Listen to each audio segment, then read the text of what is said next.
Hello, everybody, and welcome back to another edition of Diverse Talks. My name is Ria Renouf, and I am your host for this episode. And today, I am so happy to have Neelam Sahota joining us. Thank you so much. Thank you for having me. Oh, absolutely. Now, I'm going to read a little bio for those of you who don't know who Neelam is. You will remember her after this. Neelam Sahota is an award-winning senior executive in the social impact sector with more than 25 years of leadership experience spanning government, business, and nonprofit industries. She was born in Vancouver, grew up in Burnaby, and has been a resident of Surrey for more than 25 years. Now, we're going to be talking a little bit about building up Canada. And I know that this has been a topic that has been quite close to your heart, especially with sort of what's happening in the world right now. So the first thing I wanted to ask is about this sort of wave of Canadian response as we look to what's going on south of the border. Yes. So talk to me a little bit about, being the CEO of an organization like DIVERSEcity, and sort of what you're feeling as you see this happen, and are there remnants of that sort of in the community as DIVERSEcity works to help folks? For sure. I mean, I think the sort of crisis that we've seen fold before us, the crisis being, the south of the border, some of the rhetoric that's coming in from there, and certainly some of the rhetoric that's even coming in within our own borders as well, too. I think there's a fair degree of sort of national pride that's being invoked right now. There is also a large degree of really pushing against some of that rhetoric that is anti-immigration as well too, because I think we have evolved as a society, and I think people are really certainly seeing that there are things that definitely need fixing within our country and beyond, but they're not necessarily buying this larger rhetoric, and I think that's where some of our hope sort of stems in as well too, is that we've seen in the past generations and past decades similar sort of sentiments where it's easy to scapegoat others. And I think the lessons from the past, I would like to think as an ever optimist, has been something that we can certainly turn towards as hope, because I think more and more individuals are seeing what makes sense and what doesn't, and what is just sensationalism. And I think that that's something we're certainly seeing at DIVERSEcity. We're seeing that as certainly as a community organization ourselves, to say what aspects of what's floating out in media, what's floating out or on people's minds are things that we should be paying attention to, what are things that we should be dispelling. And so I think that this is a really interesting time to be a Canadian right now and to be in Canada. I've seen, the strategic plans, for example, that DIVERSEcity's been working on, and there are a lot of different commitments.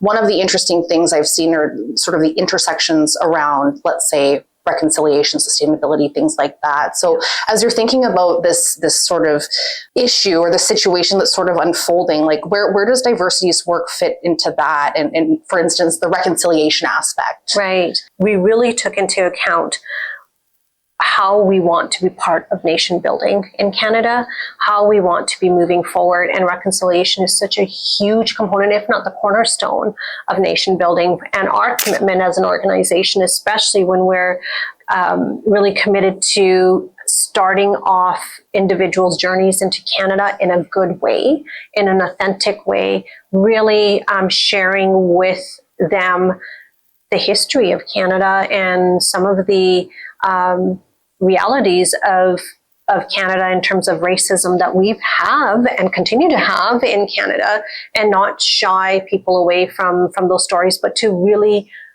do better in the future. And I think whether we talk about reconciliation or whether we talk about gender equity and we talk about inclusion of various groups within Canada, in a more meaningful way, and engage them in a more meaningful way in our future equation, I think our strategic plan will continue to be the North Star for us. And I think we will continue to guide ourselves forward in a way that's going to transcend these trendy sort of things that come up into media, or I'd like to say, easy scapegoating. So I think when we take a look at that, our strategic plan is really built on hope. It's built around including individuals. You can actually see yourself in our plans. And the fact that we're able to do that and take into account the voices of Indigenous people, the voices of women, the voices of marginalized individuals or even racialized individuals, I think that makes for a plan that everyone can feel that they can be a part of. If you could walk me through some of those initiatives that especially, ensure that BIPOC voices are being heard, like what are some of the sort of the key things that you think about diversity and what it does to include those voices? I think I can definitely name quite a few for you, because I think when we think about convening community together, one of the first things that we think about is sort of what we often have is a bit of a colonial mindset of we are going to take the lead and show people. Instead, our view around this is we're going to listen to community and give them the platform to lead. And so, as you mentioned, Women's Leadership Forum is one of many events. I personally start off with them because that's sort of one of my dream projects that I sort of launched off. And the idea around that was not to necessarily have the same voices around at the table, invite the same people that would be in the guest audience. We wanted to do something completely fundamentally different, where we are bringing in voices that perhaps don't always get the spotlight, women that not necessarily always have the glossy stories, but maybe have the stories of hardship and resilience and a lot of hurdles along the way that we each have to take responsibility for as institutions, as employers, as educators. And so I think I'm really talking about the hard aspects of the journey as opposed to the glorified end goal or titles was extremely important, because the community members that we're inviting are in the thick of that story. And to be able to see and witness individuals that were able to go through those very same steps and come out on the other side, I think, again, inspires hope. We try to keep our initiatives as low cost as possible, many times freely accessible without any cost. And we try to engage as many people in. The idea isn't to own the event, it's to actually convene the community so they own the initiatives, they own the changes that come and stem from those events. I think one of the hallmarks of a successful sort of systems change and systems thinking type of convening is to ensure that you're bringing in voices that don't often talk to one another.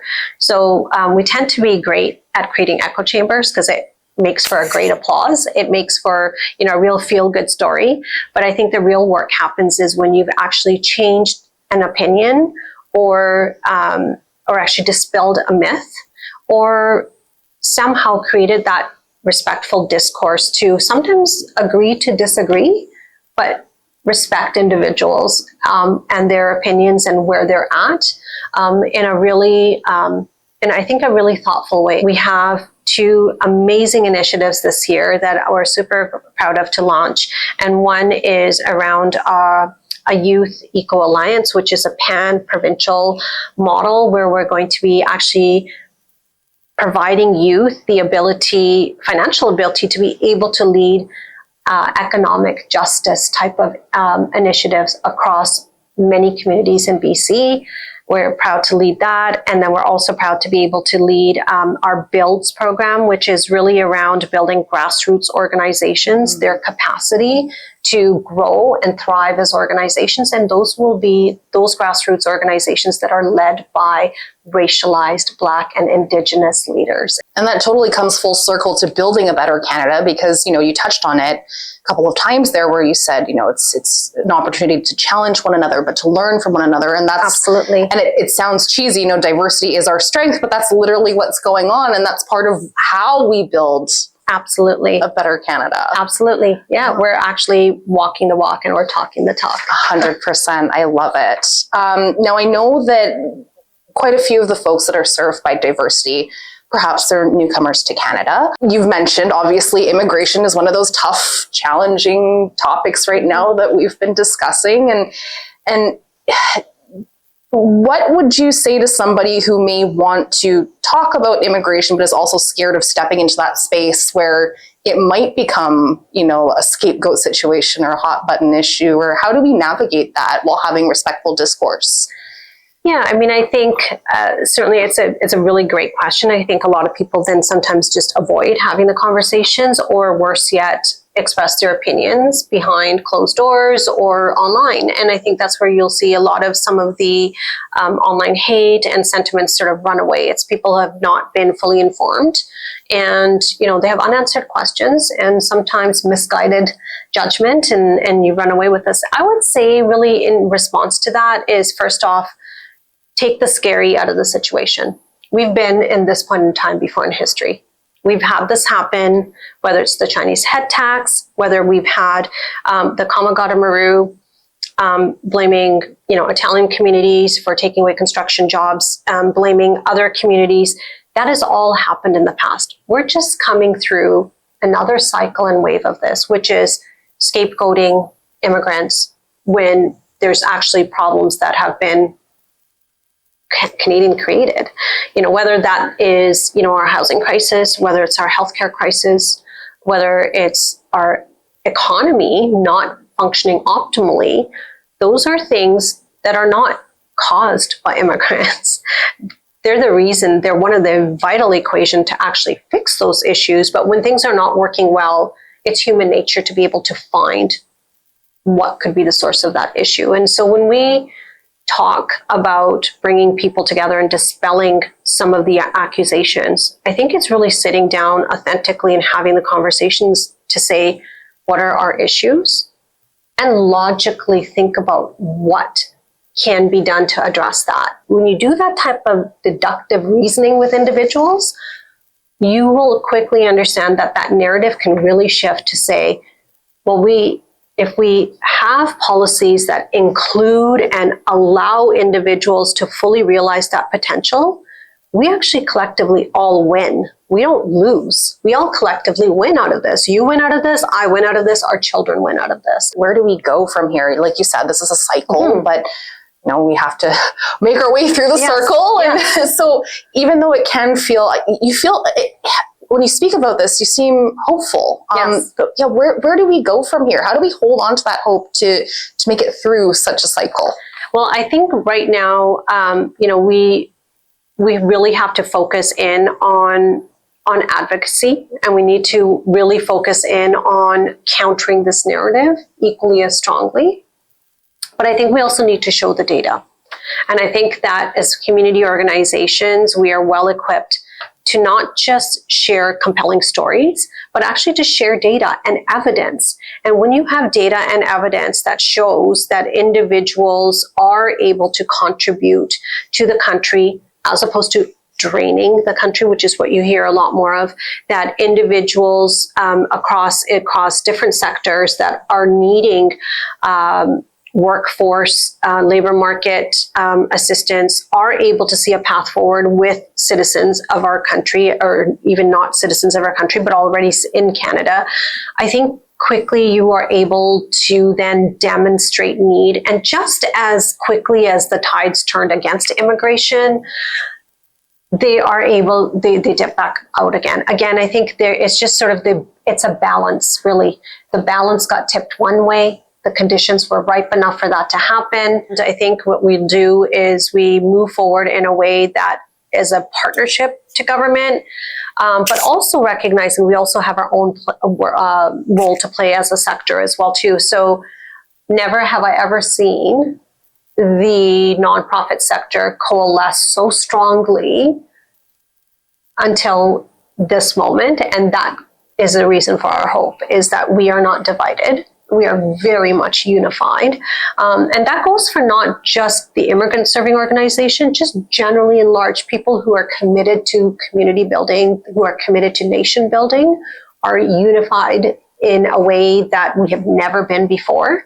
And that's very much thanks to the environment we have before us. And I think when you speak to young people, and I speak a lot to young people, I mentor a lot of young people, they have hope. And when your young folks have hope, you know that you're doing something right, and you want to leverage that, and you want to be able to do that. So a lot of programs that encourage youth and change making will be our focus. We're going to be really focusing on how do we diversify ourselves in a way to pick up some of the slack and perhaps some of the gaps that might be created in community.